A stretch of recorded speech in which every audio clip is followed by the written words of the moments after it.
New wife. New life. You're divorced and out of here, said my husband and mother-in-law, with triumphant looks on their faces. What? I'm already divorced, and that woman is, I replied. You're lying, right? That's ridiculous. My husband said. My name is Madison, and I'm a 32-year-old office worker. I've been married to my husband, Everett, for 5 years. We met at a mixer, which was set up by a friend who was worried about my lack of dating experience. I decided to take the plunge and attend the mixer, where I met Everett. He was refreshing, had a lovely smile, and was quite handsome. He was being pursued by many women, and I thought he was out of my league. However, he approached me, and we hit it off. We bonded over our shared love of music and talked about our favorite artists. Before we knew it, we were having a great time talking, and we decided to skip the after party and go out for drinks together. We exchanged contact information and started messaging each other. We went out on dates and started dating naturally. We continued to date smoothly, and about a year and a half later, he proposed to me. We immediately introduced each other to our parents, had a family meeting, and got married. It was a whirlwind from the time we decided to get married, but when we started living together, I realized that we were really married. Our newlywed life was really fun and we were always happy. My husband couldn't cook, so I worked hard to make him homemade meals. Every time I did, he said it was delicious and I was happy. I made lunch every day and came up with new dinner menus. I wasn't a housewife, but I worked hard. But at first, I didn't feel like it was hard work because I was doing it for my husband. I looked at recipe books every day and increased the variety of dishes I could make. And so, time flew by as we spent our days together. I was happy for about 2 years after getting married without any particular worries, but various problems began to occur little by little around the 3rd year.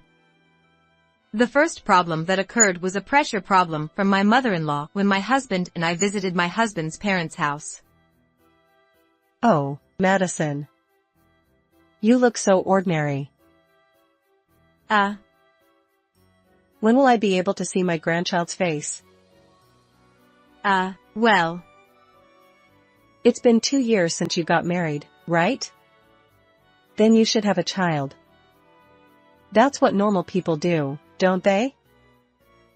Even if it's said to be normal, having a child is a gift from God. It's not something that can be done just by one's own will.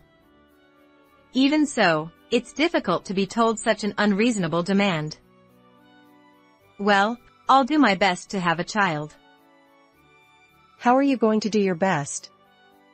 Specifically, how are you going to do your best? When are you going to have a child? How long do I have to wait? Well, when a baby can be born is not something I can decide. So you don't want to have a baby? No, I want to have a baby. Then try harder. Have a baby before I die. Okay. The pressure from my mother-in-law was tremendous. When we got married, my father-in-law was still alive, so my mother-in-law was quiet. But since my father-in-law passed away last year, she has become more and more high-handed. At first, I thought I had done something to make her angry, but I had no idea what it was. Since then, she has been treating me badly, so I realized that it was bullying. Perhaps my father-in-law had been a deterrent until now. In fact, my father-in-law was very kind to me and treated me well. So when my father-in-law died about 6 months after we got married, I was very sad. I wanted to support my mother-in-law as much as possible. But if she continues to treat me so badly, I will start to dislike her a little. I wish she would at least treat me normally like she used to. Every time I met my mother-in-law, she bullied me. She was so persistent that I once consulted my husband. "Hey, I think your mother's attitude towards me is a little harsh." Huh? Is that so? "Oh. Haven't you seen our conversation? Your mother has been scolding and bullying me." Huh? I don't see it that way. Isn't it Madison's delusion? "What kind of thing is that?" I was sad that my husband didn't understand me. I wanted him to be on my side. I found it difficult to talk to my husband about my mother-in-law after that. And my husband was always trying to go to his parents' house. Let's go to my mother's to give her the souvenir from the president. "Oh, should I come too?" Of course. What are you complaining about? "No, it's not that I don't want to go, but wouldn't it be okay if it was just you?" My mother wants Madison to come too. It's proof that she likes you. So stop making comments like last time. Besides, my mother wouldn't have a bad attitude. My husband took me to his parents' house by force. My mother-in-law probably wanted me to come because she wanted to bully me. And as expected, when she saw me, she was happy and made me do things for her. I wonder which part of my conversation with my mother-in-law my husband saw that made him think I was liked. I was exhausted from doing housework all the time. Even though it was supposed to be a day off, I couldn't rest well on weekends because my husband took me to his parents' house all the time. I often started the next week without being able to recover from work fatigue. And so, I became more and more tired, making it difficult to do housework. My husband behaved as he pleased, and his parents' house was a relaxing place for him, so he didn't seem tired at all. Why do I have to go through this? I felt like I was being treated unfairly. And then, my husband started coming home later and later. Although I sometimes came home late due to overtime, my husband was even later. And when he came home, he always smelled of alcohol, which meant he had gone drinking, not just worked overtime. I had prepared dinner and was waiting for him, but he didn't come home for a long time without any contact and came home after drinking. Every time he did that, I felt both lonely and angry. I wish he would at least contact me. Even if he was tired from work, I was preparing dinner for him because I was thinking of him. If I were alone, I would have skipped cooking and eaten instant food. I thought that way in my mind, and the stress kept building up. And one day, my feelings exploded towards my husband. "Hey, can you at least let me know when the drinking party is decided? Just tell me that you don't need dinner today. That's all I'm asking for. That way, I don't have to make extra dinner. It will reduce my burden." When I said that, my husband frowned. Does that mean you want to take it easy? "No, that's not it. I'm saying that your dinner will go to waste. If I didn't prepare it from the beginning, the food would last longer, and the food expenses would be even cheaper." It's not that big of a deal. You can put it in my lunchbox for the next day. You're a wife, so you should come up with ideas like that. Huh? My husband's words became harsher and harsher, and his attitude towards me became colder and colder. It was just like my mother-in-law. And maybe my husband lost interest in me, because he only talked to me when necessary. He never let me know if he needed dinner or not. I decided to stop cooking for my husband and only cook when I got home. Sometimes, I was scolded for not having dinner ready when he came home unexpectedly early, but it was better than wasting food. I tried to come up with ideas like that. Although my conversations with my husband were getting fewer and fewer, I was still trying to improve our married life. My husband didn't seem to understand that and always complained to me. Gradually, I began to distrust my husband and suspected that he was having an affair. He was coming home late, and he always looked at his smartphone with a grin. When I approached him, he immediately put on a serious face and hid his smartphone. I felt like he was having a conversation that he didn't want me to know about. My husband was so selfish in every way. He lived as he pleased, so his return time was irregular, and he stopped putting money into the house. Even if I urged him, he said he had various social obligations for his career and didn't have any spare time. He probably just wanted to spend more time with his mistress. I became more and more suspicious of my husband. But somewhere in my heart, I wanted to believe in him. I didn't hire a private investigator or anything like that to investigate whether my husband was having an affair. However, in the midst of all this, my husband made remarks that suggested he had a mistress. Oh, this accessory is cute. I bet she would like it too. Huh? Who are you talking about? My husband seemed to be looking at something on his smartphone and said that naturally. When I asked him a question, he said, "Oh, don't worry about it." He didn't even try to cover it up and started saying bad things about me. Oh man, I should have been more careful before getting married. What do you mean? I mean it literally. I regret marrying you. It was too much. How could he say such a thing so brazenly? I wanted to believe in my husband somewhere in my heart, so I was shocked to hear him say that. And to make matters worse, my husband handed me a completed divorce form with a grin. I'm okay with divorcing you anytime. Understand that I'm forcing myself to continue our married life together. My husband laughed condescendingly and said that. How much more could he look down on me? Did he think he could say anything to me and get away with it? I was so frustrated and angry. If I didn't say anything, my husband would think I had submitted to him and laugh at me. You should reflect on yourself. That's what you should do. If you underestimate me, you'll regret it. After that, I took various actions. I hired a private investigator and looked for a new place to live. It was quite difficult to do both work and housework, but I managed to make progress. I also learned some interesting things during that time. I think I can end my relationship with my husband now.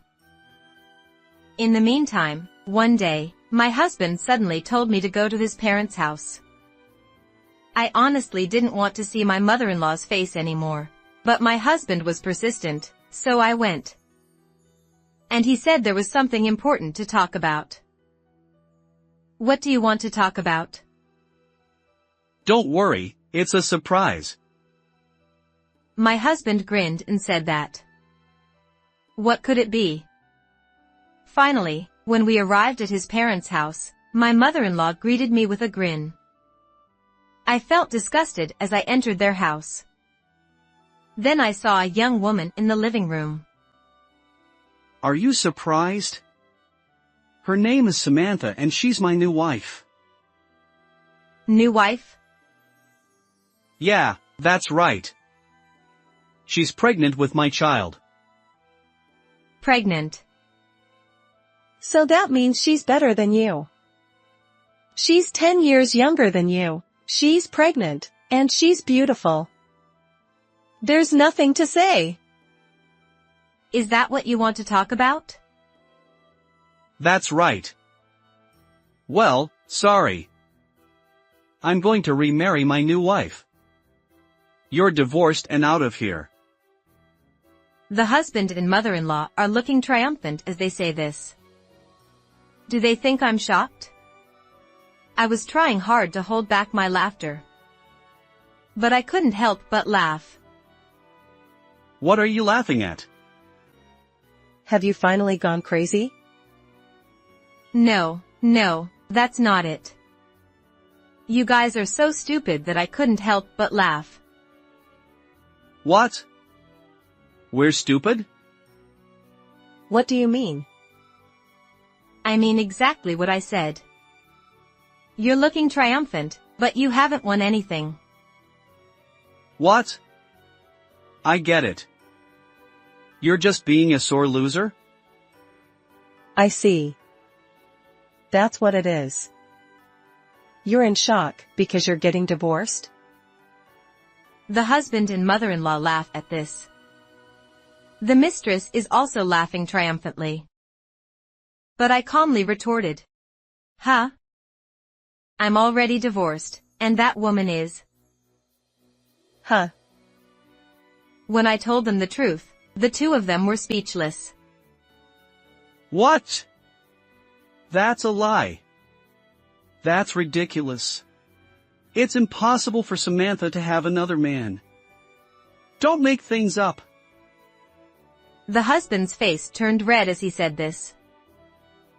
You don't have to believe me. But maybe you should get a DNA test.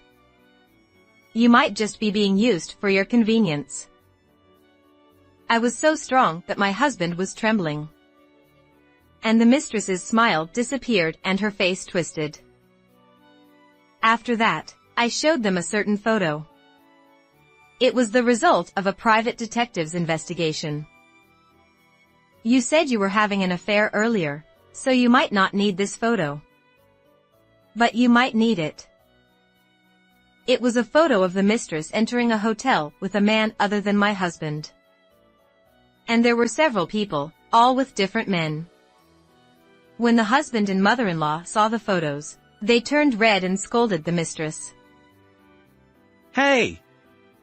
What the hell is going on? Why are you with men other than Everett? And all of them are involved with you, right? Wait!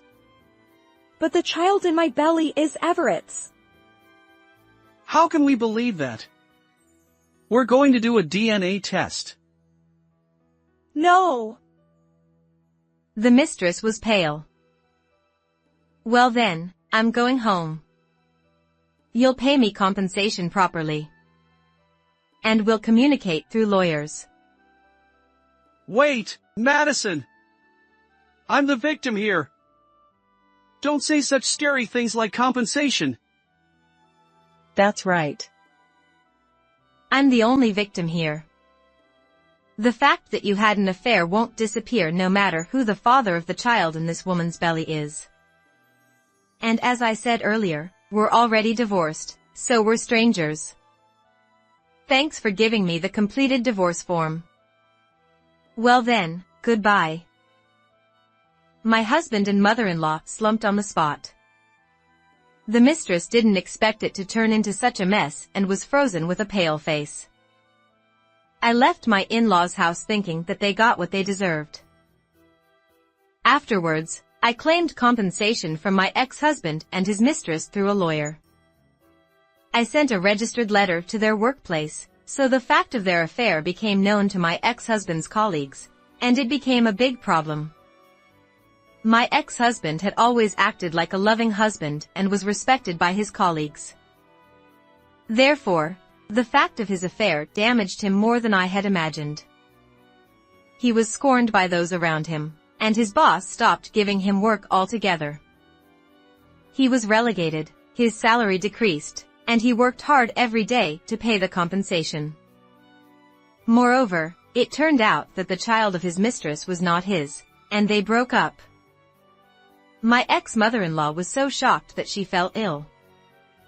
Well, they brought it on themselves, so there's no sympathy for them. On the other hand, I moved to an apartment for singles and am enjoying a comfortable single life. The compensation is paid properly every month, and I'm doing well at work, so my salary is increasing. I'm going to focus on work for a while and increase my assets. Then, I plan to semi-retire in the future and live a leisurely life. How was this story? Please subscribe to the channel. See you in the next video.